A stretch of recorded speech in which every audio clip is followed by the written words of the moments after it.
Olá, nesta videoaula de hoje nós vamos discutir alguns pontos destacados pela autora Inês Fiorini no texto A Questão da Língua Legítima na Sociedade Democrática, um desafio para a linguística aplicada contemporânea. Essa é a Inês Fiorini, professora titular do Departamento de Linguística Aplicada do Instituto de Estudos de Linguagem da Unicamp. Possui graduação em Letras pela Universidade Federal de Minas Gerais, mestrado em Letras Modernas pela Université de Montpellier, doutorado em Letras Modernas também pela mesma instituição e pós-doutorado pela Université de Montréal e pela Toronto University. Tem experiência na área de linguística aplicada, atuando principalmente nos seguintes temas: letramento, formação de professor, linguagem e identidade, linguagens e tecnologias, linguística aplicada e transdisciplinaridade. O objetivo do texto dela é propor uma agenda para os estudos de linguística aplicada no campo específico da língua materna e no contexto específico dos usos do português brasileiro contemporâneo. Repensar a questão da legitimidade da língua em uso em função da lógica democrática, da controvérsia, da ruptura e do dissenso como vetores de produção e não de perturbação, perda ou degradação linguística.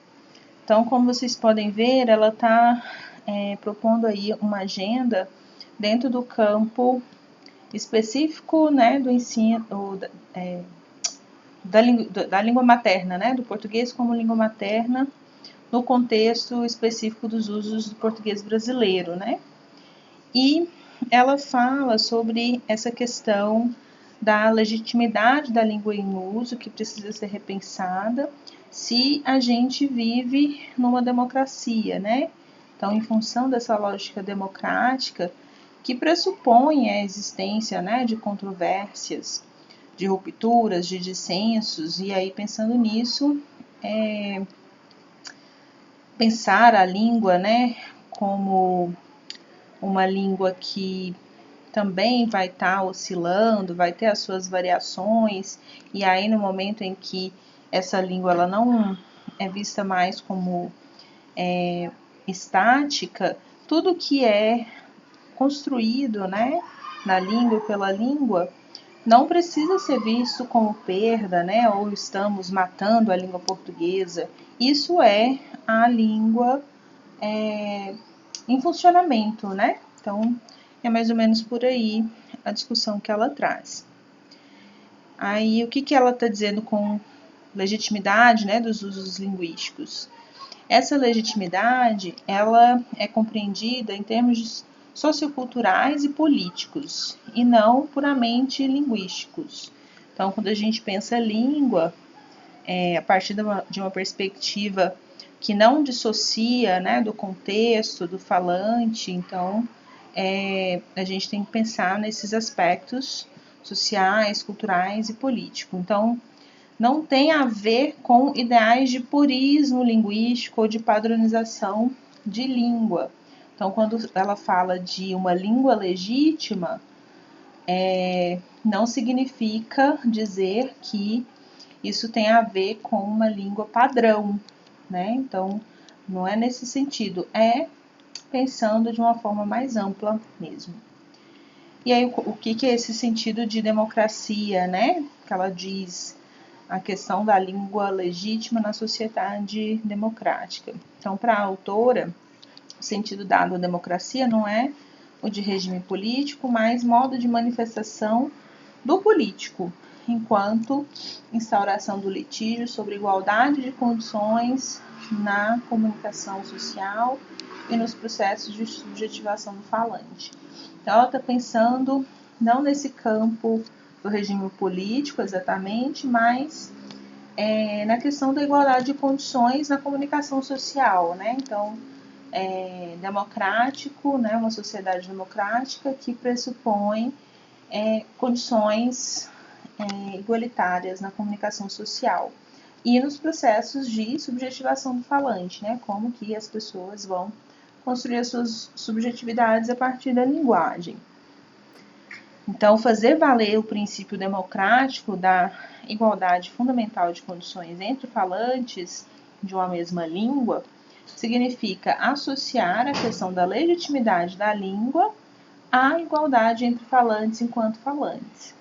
Então, o que ela está querendo dizer, né, é fazer valer a ideia aqui de que todos somos falantes e a língua, né, que falamos é legítima.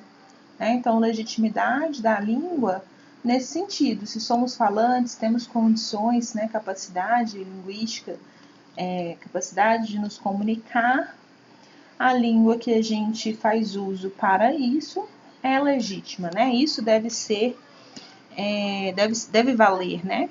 É essa a defesa que a autora faz. E aí, de onde partem essas discussões, né? A relação estabelecida entre democracia e usos da língua é um desdobramento de discussões anteriores sobre teorias linguísticas, socioculturais e políticas, mais esclarecedoras dos processos de regulamentação e desregulamentação dos usos da língua em dinâmicas socioculturais, de constante transformação e subversão das metapragmáticas institucionalizadas e da ordem sociolinguística estabelecida. Então, ela traz essas discussões de outros momentos, né, em que ela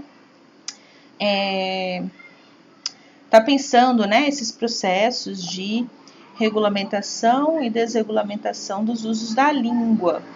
E aí ela fala, né, desse processo da subversão, da transformação e da subversão das metapragmáticas institucionalizadas. O que seriam essas metapragmáticas institucionalizadas? Seriam os metadiscursos hegemônicos sobre o que é certo e o que é errado no uso da língua, né? Então, são os discursos por meio da linguagem, né? Então, por isso os metadiscursos que são considerados que ditam, né, as regras, né, do que seria certo e errado no uso da língua. E esses metadiscursos hegemônicos, eles geralmente estabelecem uma ordem sociolinguística, que é por meio, né, de uma hierarquização do que é considerado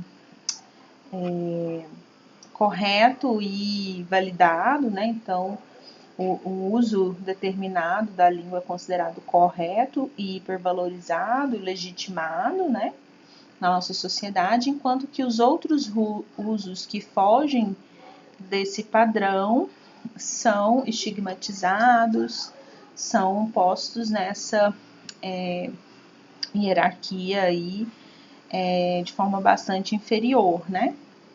Então, o que a gente está falando? Sobre como que os vários registros linguísticos na nossa sociedade são tratados, né? Então, será se todos os registros são legítimos, são considerados legítimos? E aí eu trouxe um vídeo curtinho para a gente pensar como que a língua que é falada por esse senhor, é um vereador em Caruaru, é legítima, né? Essa língua é legítima? Existe igualdade entre os falantes? Então vamos só ouvir.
Então, esse é um registro, né, que foi feito na Câmara aí de Vereadores na cidade de Caruaru, município de Caruaru, em Pernambuco, em que o vereador Heleno, né, faz aí uma fala no púlpito. Ele está falando sobre uma notícia, né, de uma pessoa que faleceu, mas a forma como ele fala não parece ser legítima, né? As pessoas que o ouvem fazem chacota da forma como ele usa a linguagem, né? Então, quando ele diz que o homem acordou e estava morto, a gente compreende o que ele quer dizer, né? A gente está entendendo aqui perfeitamente que essa pessoa amanheceu morta, né? E aí isso causa um alvoroço, né? Ali na Câmara, as pessoas começam a rir, começam a debochar, e ele não consegue mais ser ouvido. Ele pede desculpas, e aí a gente pensa, né? Existe uma igualdade entre os falantes, né? Todas essas pessoas ali que fazem uso da língua portuguesa, dessa nossa língua materna, são tratados da mesma forma, né? Todos são tratados de forma igualitária enquanto falantes. E aí a gente percebe que não, né? Alguns registros linguísticos, como eu dizia, são colocados de forma hierarquicamente inferiores, né? Então, os registros, por exemplo, aqui, né? Uma pessoa do Nordeste, né? No interior do Nordeste, com essas marcas linguísticas, né? Tem um sotaque muito marcado.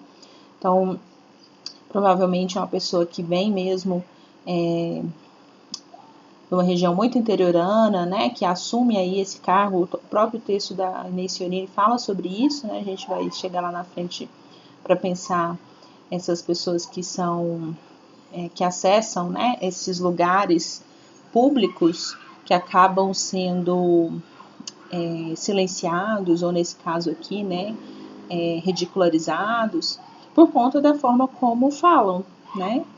Então aqui claramente a gente percebe que essa língua que ele utiliza, que esse registro linguístico não é um registro considerado linguístico ou considerado legítimo, e não há uma igualdade entre os falantes nesse contexto aí da Câmara. Um outro exemplo que eu trago para vocês é a da vereadora Marielle Franco, em seu último pronunciamento. Muitos já devem ter assistido, né, a esse vídeo que circulou bastante na época em que ela foi assassinada. E eu vou exibir aqui só um trechinho, né, para a gente pensar também nessa língua, né, nessa pessoa falante, né, e para a gente refletir um pouquinho sobre essa questão da legitimidade.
Então, eu trouxe, quem quiser assistir, né, mais para frente o restante do pronunciamento dela, mas quis exibir esse trecho, né, essa parte inicial, em que a gente pode observar como que a língua em uso neste mesmo contexto, né, político, né, também uma Câmara de Vereadores, ainda que ela utilize uma língua, né, um registro linguístico que não foge, né, ao padrão. Então a gente vê aí, ela usa uma linguagem com concordância, né,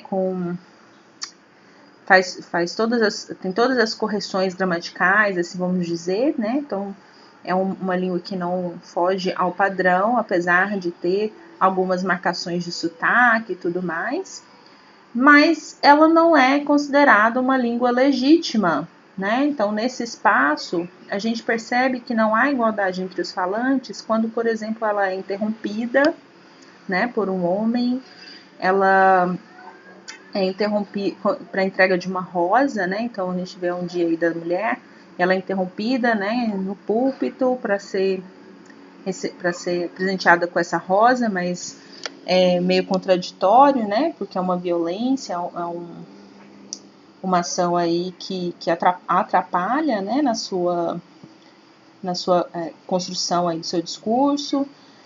Mais à frente tem uma referência que ela faz quando as pessoas questionam, né, de onde ela tira os dados. Então é um discurso que não passa confiança, né, as pessoas não confiam, né, não acreditam na legitimidade do que ela fala, né, então ela tem que ficar provando e fazendo o registro de onde ela tira, né, as informações que ela traz. Então ela reforça isso o tempo todo, e ao final ali desse trecho tem um homem que grita também algo sobre a ditadura, e aí ela reivindica aí o seu direito de ter o seu momento de fala garantido, né, que ela não seja interrompida. Então aqui para a gente poder pensar que nem todos os registros linguísticos são legítimos, são considerados legítimos na sociedade, e esses registros, né, então quando a gente fala em registros linguísticos, fala nessa concepção de língua e linguagem de forma mais ampla, não está dissociado, né, de outros aspectos políticos, sociais, históricos. Então por isso a importância das marcações como o gênero, né, aqui no caso de Marielle, né, então uma mulher que não é tratada de forma igualitária enquanto falante dentro desse espaço, negra, LGBT, enfim, né, tem todas essas marcações, assim como o vereador Heleno lá de Caruaru tem as suas marcações, homem não branco, nordestino, interiorano, com a sua linguagem que foge ao padrão, né? Então, que língua é considerada legítima na nossa sociedade, né?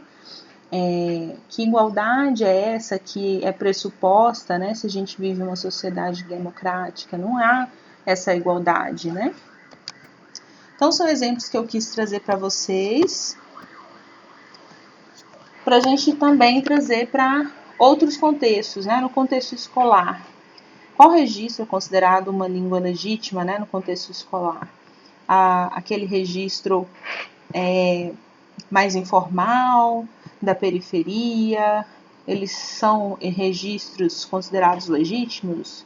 Ou a escola discrimina, né, esses registros? Se chega uma pessoa que é do Nordeste, que é do interior, geralmente essa criança acaba sendo discriminada, né, pela forma como fala.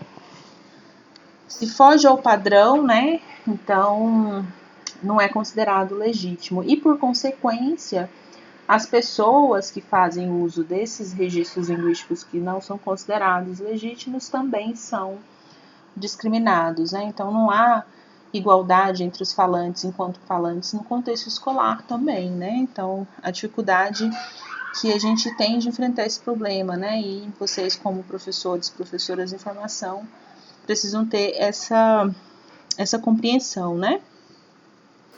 Então, a autora propõe algumas posturas, né? Algumas perspectivas, mudança de perspectivas, para pensar essa questão da língua legítima na sociedade democrática. Então, a primeira delas, inverter a lógica vigente de legitimação pela norma, rever a lógica vigente da polarização diglóssica, rever a partilha vigente entre afásicos e porta-vozes. E aí eu vou destacar aqui cada uma delas, né? Então, a primeira proposta que ela faz dessa inversão da lógica vigente, né, da legitimação pela norma, é o que a gente viu aqui nos vídeos que eu trouxe para vocês, né? A lógica vigente é a legitimação dos usos linguísticos que são considerados padrão, né? Cultos ou padrão. Então, é isso que acontece, né? E aí a proposta é que essa lógica seja revista. Então, a igualdade entre falantes enquanto falantes, independentemente das posições numa dada ordem sociolinguística, é primeira e fundamental para que se coloque a questão da legitimidade da língua em uso, pois é anterior a toda hierarquização. Então, precisamos considerar, né, que somos capazes, se somos capazes de nos comunicar, a forma como nós comunicamos é legítima, né?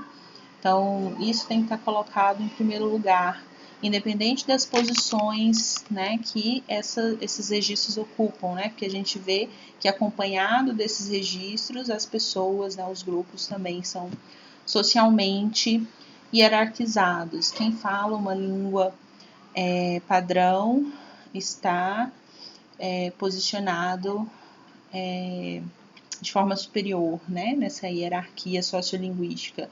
Quem fala um registro que foge a esse padrão está aí numa base, né, dessa hierarquia, né, é inferiorizado, é estigmatizado, é discriminado.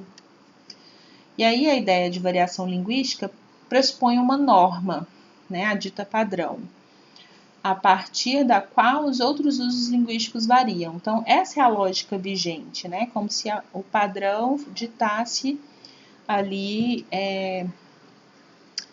a regra, né? E tudo que destoa, tudo que varia, não é legítimo, né? Então, há essa hierarquização entre os usos e, por consequência, entre os seus falantes. Essa lógica, ela não leva em conta que a própria norma, né, padrão, é uma variação, né? Então, a própria norma padrão é uma variação, é um tipo, né, de registro linguístico.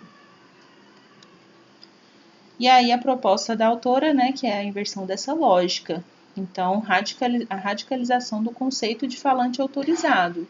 Sua condição de falante, em sua capacidade de interagir verbalmente no coletivo, é o que deve legitimar os usos que ele faz da língua, né? Então, se somos falantes, todos temos essa capacidade de interagir por meio da linguagem, então os usos que fazemos são legítimos. Não são determinados usos que ele faz da língua ou determinadas formas que utiliza que o legitimam como falante competente daquela língua. Então, o vereador Heleno, por falar daquela forma, não pode ser deslegitimado, né? Não pode ser considerado um falante incompetente, porque ele está comunicando, né? A gente entende o que ele está dizendo. Ele tem essa capacidade de interagir verbalmente por meio da linguagem.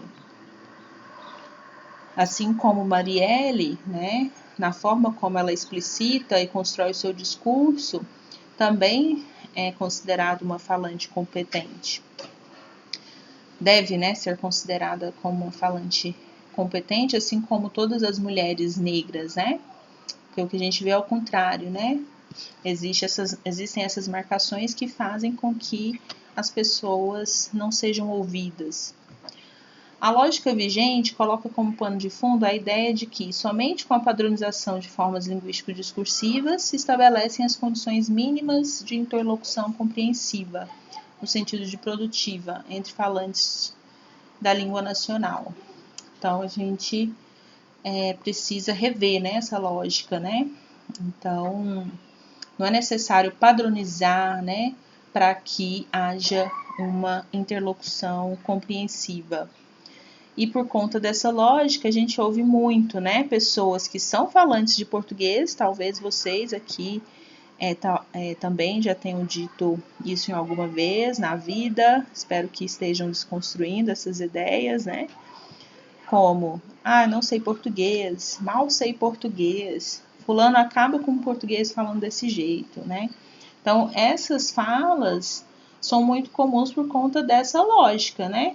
Como se fosse preciso padronizar a língua para que a pessoa se faça compreender, né? E não é por aí.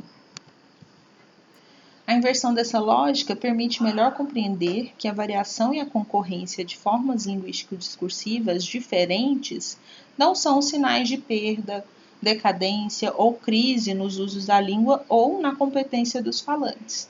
Então, quando a gente vê, né, percebe esse movimento da língua como algo que é comum, né, é inerente à linguagem, a gente deixa de ver isso como perda, né?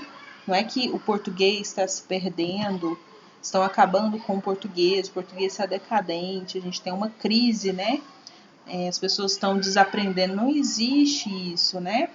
É um processo natural enquanto língua viva, né? Então, a língua é viva e a língua ela vai variar conforme os contextos, conforme os falantes, as interações. As metapragmáticas institucionalizadas legitimam e igualam falantes, apagando as diferenças, inclusive cor, credo, gênero, condição socioeconômica, por exemplo. E daí são decorrentes as hierarquizações, ao instituir um ideal de padrão para uma comunicação social significativa. Então, como a gente viu, né, essas metapragmáticas institucionalizadas seriam os discursos que vão ditar, né, o que é certo, o que é errado. Então, as políticas linguísticas vão fazer isso, né? A gente vai discutir sobre as políticas linguísticas no próximo bloco. A escola também faz isso, né? Dita o que é legítimo, né? E acaba por apagar as diferenças, né? Acaba por silenciar, né? E não considerar as particularidades, né? Dos falantes e, por consequência, hierarquiza, né? Esses registros linguísticos e hierarquiza essas pessoas, esses falantes, esses estudantes, com o objetivo de instituir aí esse ideal de padrão, né? Então, o letramento escolar visa muito isso, né? Por isso que é preciso a gente repensar as formas de letramento escolar, né? De pensar o ensino de língua portuguesa no contexto escolar. A segunda proposta, né, da autora é rever a lógica da polarização diglóssica. Primeiramente, o que é diglossia? Diglossia, né, essa noção de diglossia tem a ver com a coexistência, né, de duas línguas ou dois registros linguísticos em uma mesma sociedade, né? Então, no nosso contexto Brasil, existe essa polarização diglóssica, que é uma distinção entre um português que é considerado legítimo, né, um português padrão, e os outros que destoam, né, que se distanciam desse padrão, são deslegitimados, estigmatizados, discriminados. Então, essa polarização diglóssica trata-se dessa distinção e contraposição em campos separados e excludentes de duas grandes linhas de força, que orienta os movimentos da língua em uso. Então, é como se existisse aí uma força centrípeta de consolidação do valor regulador e legitimador atribuído à norma unificadora ou padrão. Então, existe essa força que busca consolidar aí o valor da língua padrão, e isso é sustentado por dispositivos de poder e controle sobre os usos e discursos sobre a língua, herdados da colonização e do grafocentrismo europeu. Então, a gramática dita isso, né? Determinados livros didáticos, o dicionário, né? São recursos que participam, né? Desse controle. A escola, né? Algumas instituições, a elite, né? Então, isso funciona aí dentro dessa força centrípeta. E do outro lado, uma outra força centrífuga que tenta tensionar, né? É uma força de tensionamento, de subversão desse valor, né? A força é uma força que é da própria língua em funcionamento real, né? Então, a forma como a língua acontece, né? Na boca do povo, na boca das pessoas. Isso tensiona essa força de tentar unificar, né, e padronizar. E aí, como eu dizia, né, as políticas linguísticas do Estado e as razões das elites, então existe uma elite, né, que é detentora desse poder, que tenta consolidar essa língua padrão, né, uma variante padrão oculta, instituindo aí esse ideal para uma comunicação social significativa. E do outro lado existem as fragmentações, as interrupções, as retroações e curtos circuitos que vão tentar desregulamentar. Então são duas forças, uma que tenta regulamentar e padronizar e uma outra força do outro lado, que seriam as outras variantes, né, a língua variando, que vai nesse caminho oposto, né, de desregulamentar, da variação de formas e funções ouvidas pelos falantes. São os próprios falantes, né, as pessoas de modo geral, fazendo uso da linguagem de forma não padrão, e isso vai tensionar. E a autora vai dizer também que não há como separar, né, essas duas linhas de força. Então, na dinâmica da língua em uso, elas estão muito enroscadas. Nesse sentido é que se pode dizer que a dinâmica sociocultural que se apresenta e é percebida hoje no Brasil não se equaciona em termos de uma polarização diglóssica.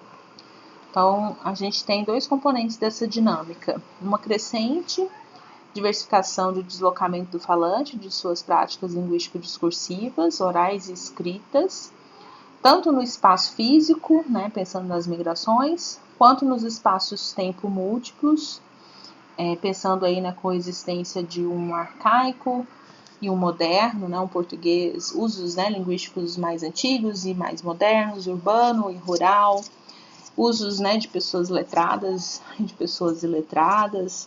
Então, para a gente perceber aí como que essas duas linhas de força estão enroscadas, né? E aí, principalmente com esse avanço, né, das migrações ao longo do tempo, a internet, que também vai possibilitar, né, esses deslocamentos das práticas linguísticas, a comunicação ela começa a ser muito mais rápida e fluida, e aí a gente percebe, né, essa língua em funcionamento. É uma língua viva, não estática, não tem fronteiras, né? Então, uma ideia de fluidez. E outro componente, né, dessa dinâmica são a multiplicação e a diversificação crescente das agências e dos tipos de letramento. Então, pensando no letramento como linguagem, como prática social, né? Então, não é só a escola que participa desse processo de construção e produção de práticas letradas, né? A gente tem vários outros espaços que vão participar, né, dessa construção dos letramentos. Então, a gente pode destacar movimentos culturais, a música, filmes, séries, internet, redes sociais. Então, essa multiplicação de agências possibilita uma diversidade enorme, né, de espaços, né, de letramento. Esse componente ele está relacionado à disseminação da escrita enquanto tecnologia, instrumento de poder e autoridade, herdado da colonização e incorporado à aparelhagem do Estado pós-colonial. Um ingrediente dessa dinâmica da disseminação da escrita é a universalização de mitologias relacionadas ao poder da letra, do livro, do texto, da cultura letrada.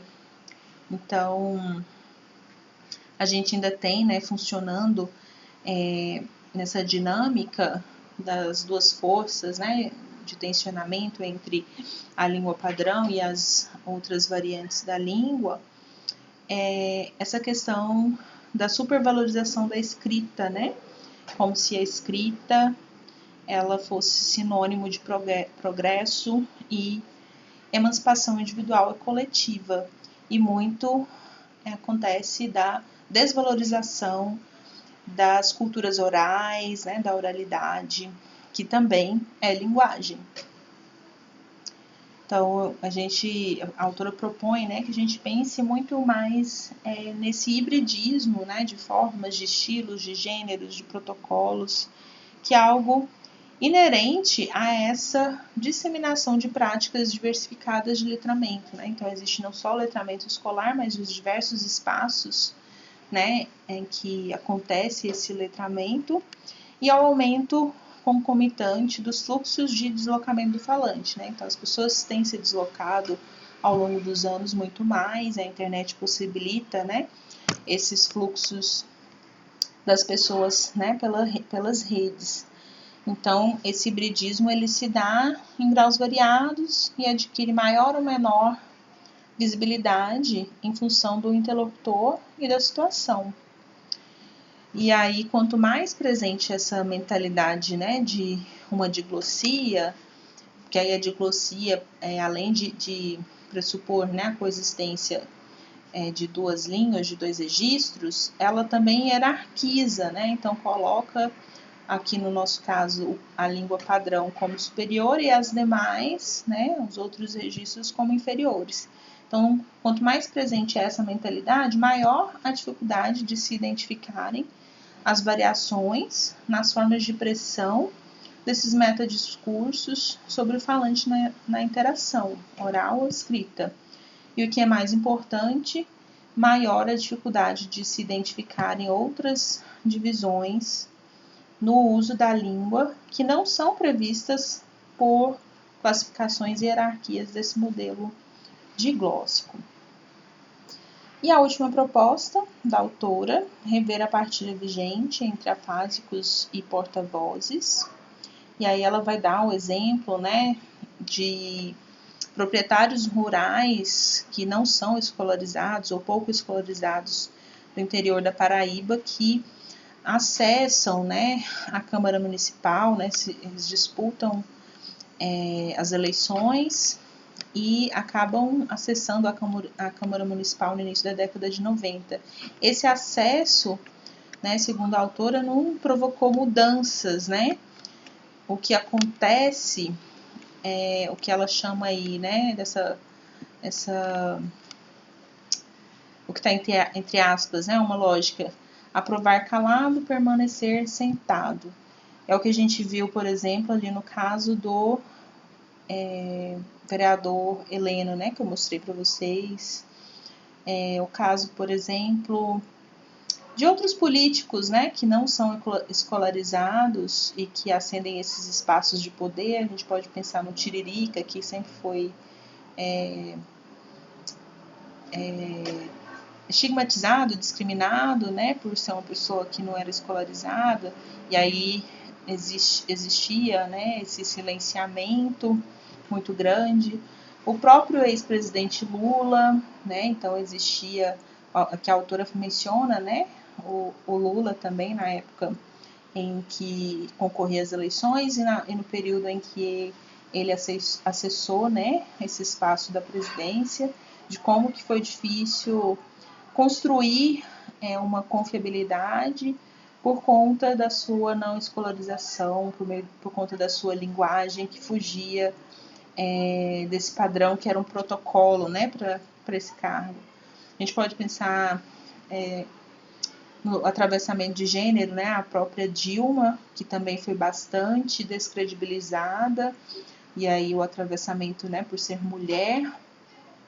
Enfim, então a gente percebe que não existe essa igualdade, né, entre os falantes. E aí a proposta da autora que é rever, né, essa partilha vigente, essa desigualdade, né, que acontece entre afásicos, que são essas pessoas que não vão ter voz, que vão ser silenciadas, e as pessoas que representam, né, que seriam as pessoas porta-vozes. Isso acontece no meio político, mas em outros meios também.